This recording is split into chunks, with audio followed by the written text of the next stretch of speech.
Pemuda sedang menangkap ikan. Merasa jaring ini akan penuh dengan hasil besar. Tapi ketika ditarik, namun yang ada hanyalah sebuah jam yang rusak. Dengan wajah kecewa, dia langsung melemparkan jam itu ke tanah. Tak disangka, ketika pemuda itu kembali menarik jaring ikan, dia malah menemukan sebuah tulang yang lebih besar dari kaki gajah. Dengan wajah bingung, dia kembali melemparkan tulang itu ke tanah.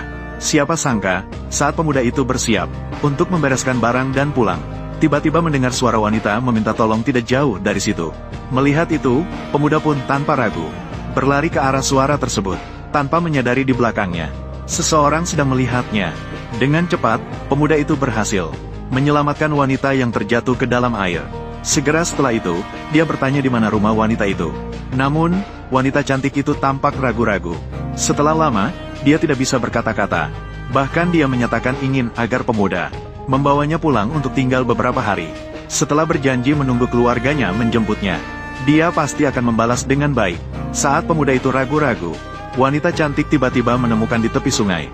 Tiba-tiba muncul banyak mutiara. Pemuda itu langsung sangat senang setelah melihatnya. Pemuda yang kemudian mengambil mutiara, juga tanpa banyak bicara, langsung menampung wanita cantik itu. Pada saat itu, kakak ipar yang tidak tahu, salah mengira bahwa wanita cantik itu adalah pacar pemuda. Setelah melihat pakaian yang basah, segera membawanya ke kamarnya, mengganti dengan satu set pakaian. Sementara itu, pemuda di seberang sana menggiling mutiara yang dibawa pulang.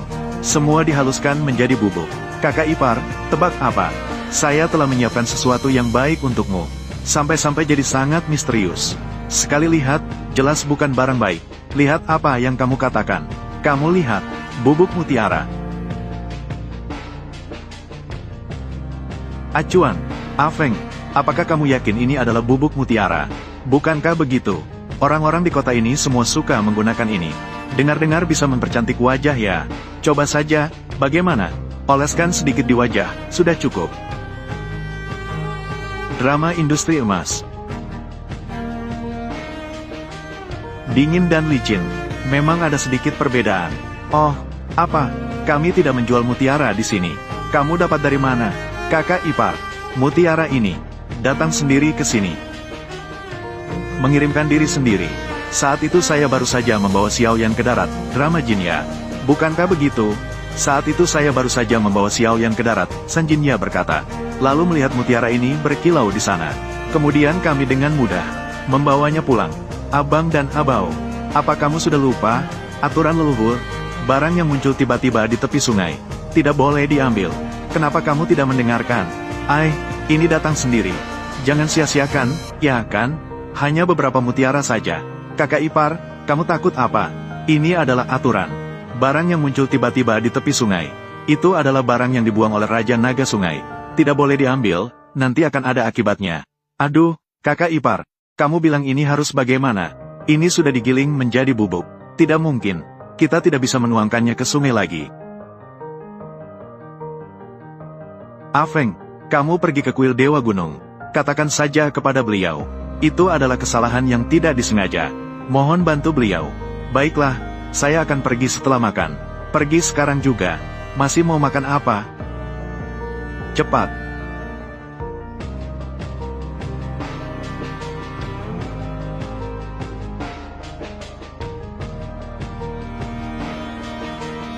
Nak, aku rasa kamu tidak akan hidup lebih lama lagi. Lebih baik berikan saja rumahmu padaku, supaya tidak ada yang mengurus jenazahmu.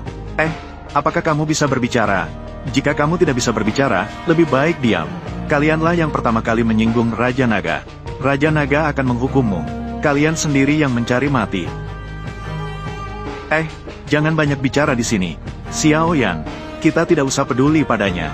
Ayo cepat pergi. Sudah diambang kematian masih tidak menyadari. Segera sampai. Nanti kita pergi lebih jauh. Kubur ini capek sekali, Kakak Zhang. Bertahanlah sedikit lagi. Ayo pergi.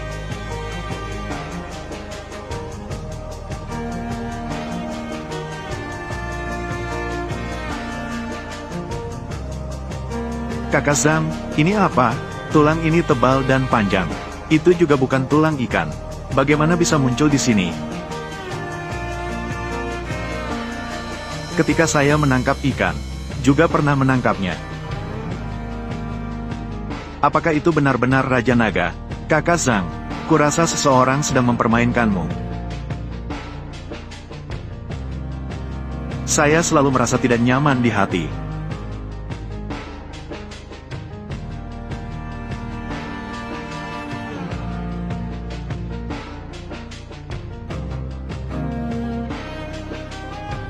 Sudahlah, saya sudah merapikan semua ikan dan udang ini.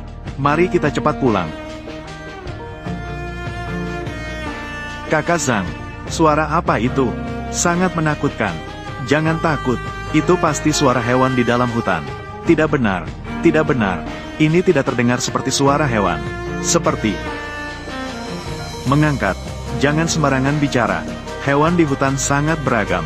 Selama bertahun-tahun saya belum mengenal semuanya. Sudahlah, sudahlah. Jangan berpikir yang aneh-aneh. Mari kita cepat pergi.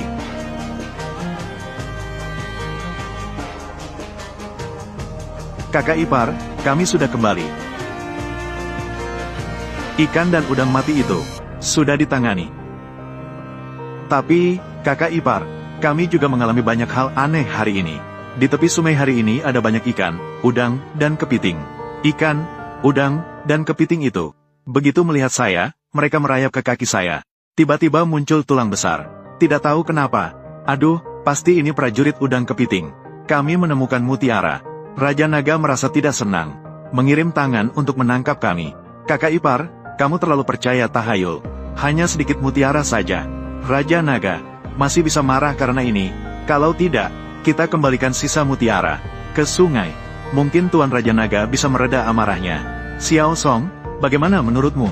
Sudahlah, kakak ipar. Tidak usah membahas ini dulu. Mari kita pergi makan. Nanti aku masih harus pergi berburu ke gunung. Sekarang, hewan buruan ini seperti sudah menjadi pintar.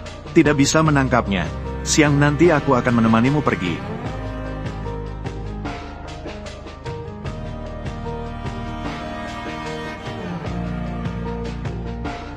Ayo, mundur sedikit.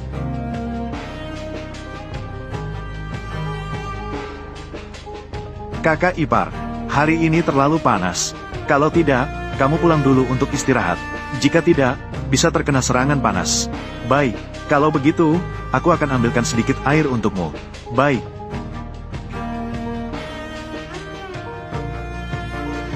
Tahun-tahun sebelumnya tidak pernah sepanas ini.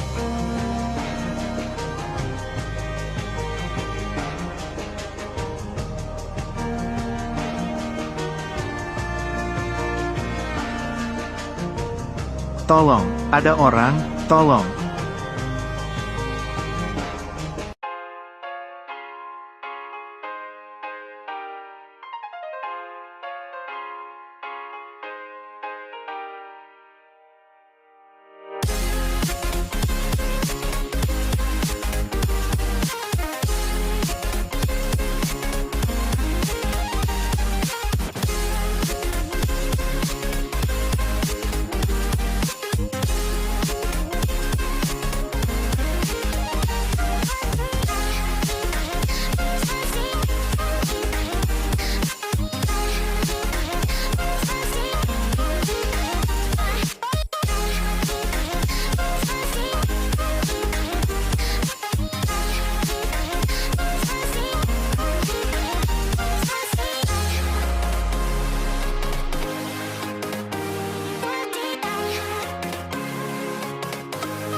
invincible.